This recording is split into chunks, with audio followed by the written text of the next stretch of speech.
What's going on, guys, and welcome to a new video. And for today's video, I want to talk about a few mindset shifts and wins I've had recently, as well as share some struggles I've had in the past. So, the primary topic I want to talk about is going to be Nofap and the milestone I have reached with that recently, as well as a book recommendation and my new thoughts about sexuality in general. So, number one, I'm going to go out on a limb here and say that I was like most guys. Growing up, we all had access to internet porn.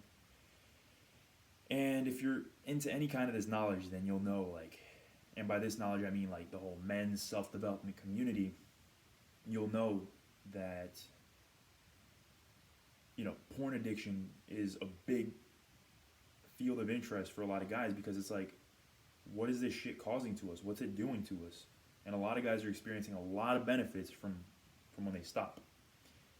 So, backtrack a bit. Yeah, I grew up like most guys.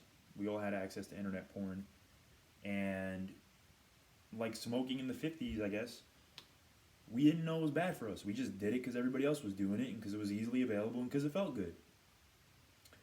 But looking back, I realized that actually fucks you up bad. It really can. And just not everybody who smokes gets cancer.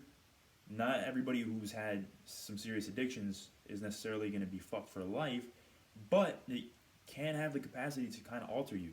And you really got to be conscious in how you heal yourself in order to really make it back, I guess, from that, and to develop a strong and healthy sexuality. So, anyways, yeah, I did it in my teenage years, early fucking teenage years, and I definitely struggled with it since then, up until recently.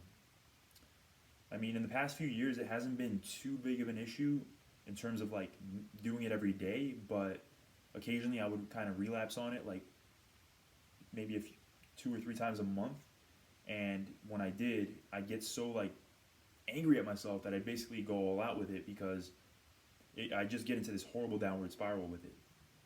And the same thing went for junk food and things like that, which is partly why I did the whole Spartan 365 challenge, which you can see right here, which is a 1 year long self-imposed challenge, which I started about 7, 8 months ago right now. So basically around June 18th, 2018. And it went so bad because I had relapses and I had so many struggles with it that I restarted it on January 1st, 2019. So as of now, it's February 5th, which means it's only been 36 days or so since restarting the challenge. So anyway, here's the part that I didn't make public, guys. Part of what I said in my challenge privately was that I would quit porn completely, quit masturbation completely. And here's another thing which may sound weird for a lot of you, but to also regulate, ejaculation. Because when a man expels his semen, it has the capacity to basically it's his sexual energy. And there's a lot of different reasons for why it's not good to expel it. So anyways, I have been struggling with it immensely in the past few months, years, to really get rid of it because I knew it wasn't good for you. But like I said, I would have these bad relapses and things like that. And, all the guys I knew were pretty much doing it, except the guys that were close to me. They had more control over it. But anyways, when I restarted the challenge, I basically went all out. That's it. I'm fucking doing this. This is not a challenge anymore, actually. This is a lifestyle change that I'm making, is what I told myself. And there's going to be no excuse for not following through with it. So as of now, I have finally fucking hit, first time in my life, 30 days. No porn, no masturbation, no ejaculation. Finally fucking hit it, 2 days ago. So, what are the benefits for me? Well, I feel fucking amazing. I feel more driven, more focused, more concentrated, more aggressive, but in a positive way, than ever before. And here's a misconception I want to clear up once again, and I already kind of said this, but it is fucking hell to go through this shit, man. Like, to where you actually go, okay, that's it, I'm quitting this shit. Like, it is a fucking ruthless road. At least it was for me. It doesn't have to be like that for you. If you can have the mental clarity to just learn from my experience rather than to have to experience all of it yourself.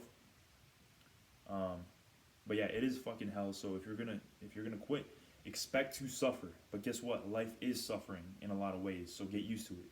That's something I've been telling myself all the time, which is why I made a video called 2019 is going to be the most painful year of my life, and here's why. And I basically said that if I'm truly going to make these lifestyle changes, I am going to suffer, and that's okay. And I have to be okay with that. It's not always going to be fun and games. And now I'm also starting to switch my mindset away from like, oh, life's about happiness, to no, life is about meaning. Happiness is a byproduct. Just like business isn't just about money, it's about adding value. Money is just a byproduct. It's about being a vessel for adding value in your community, in your marketplace, whatever it is. Money is just a byproduct. A meaningful life is something you can pursue. Happiness will be the byproduct. If you just pursue happiness, you will most likely get caught up in a trap of hedonism, which is why I think so many people are addicted to porn, because they have this worldview of like, oh, life's just about happiness, and this makes me happy, and this makes me feel good, and it's all about feeling fucking good. And now that I have grown and matured more, I'm starting to realize life ain't just about fucking feeling good. Feeling good comes naturally when you actually align yourself with higher values and seek to truly make an impact in the world, and be a good person, for fuck's sake. So yeah, I feel a lot better right now. Another thing I actually cut out, which I recommend you too should do, is don't fantasize. No mental fantasies. In the first like 2 weeks or so, I had some, but I quickly curbed them. So yeah, no mental fantasies. And what else?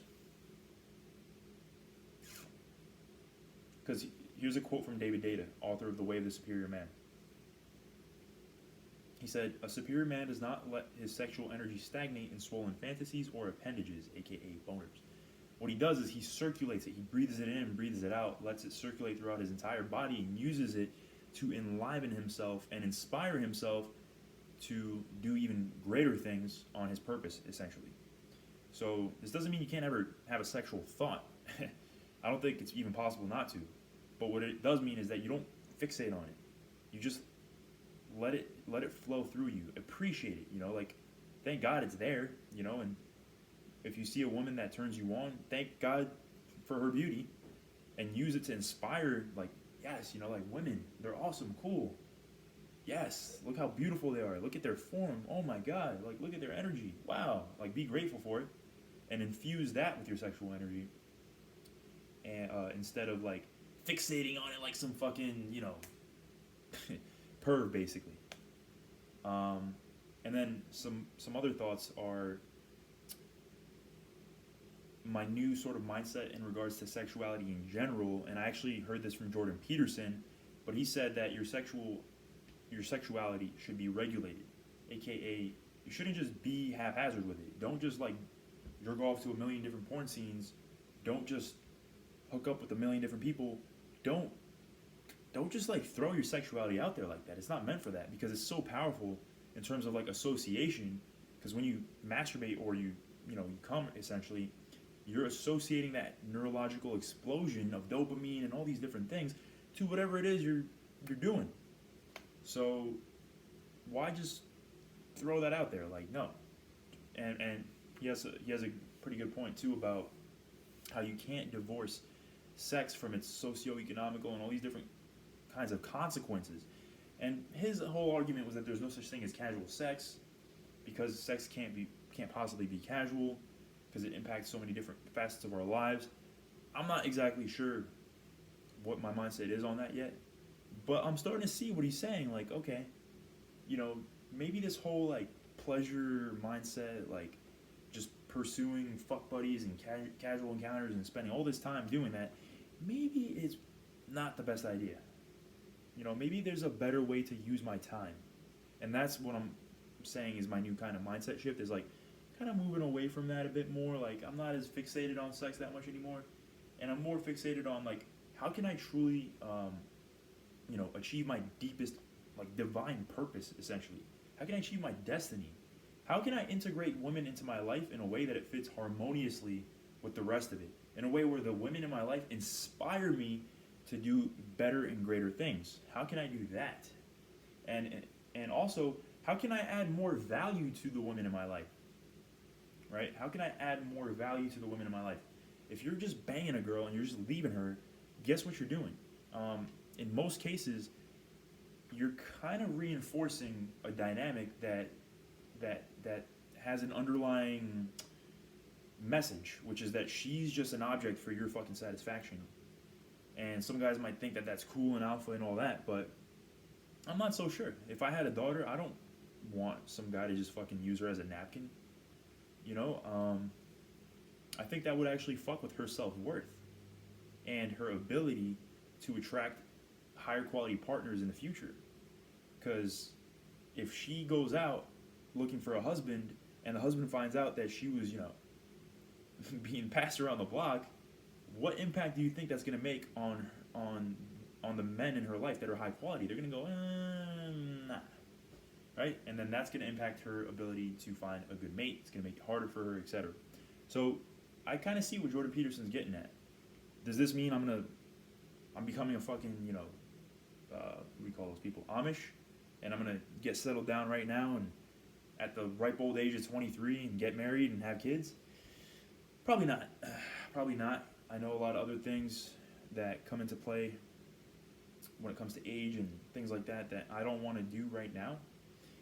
But it does mean that I'm starting to kind of like detach myself from this whole casual sex is the biggest, most greatest thing that guys should do all day. And every time we hang out, we go pick up chicks and try to see if we can get a one-night stand or score in the bathroom and all this shit.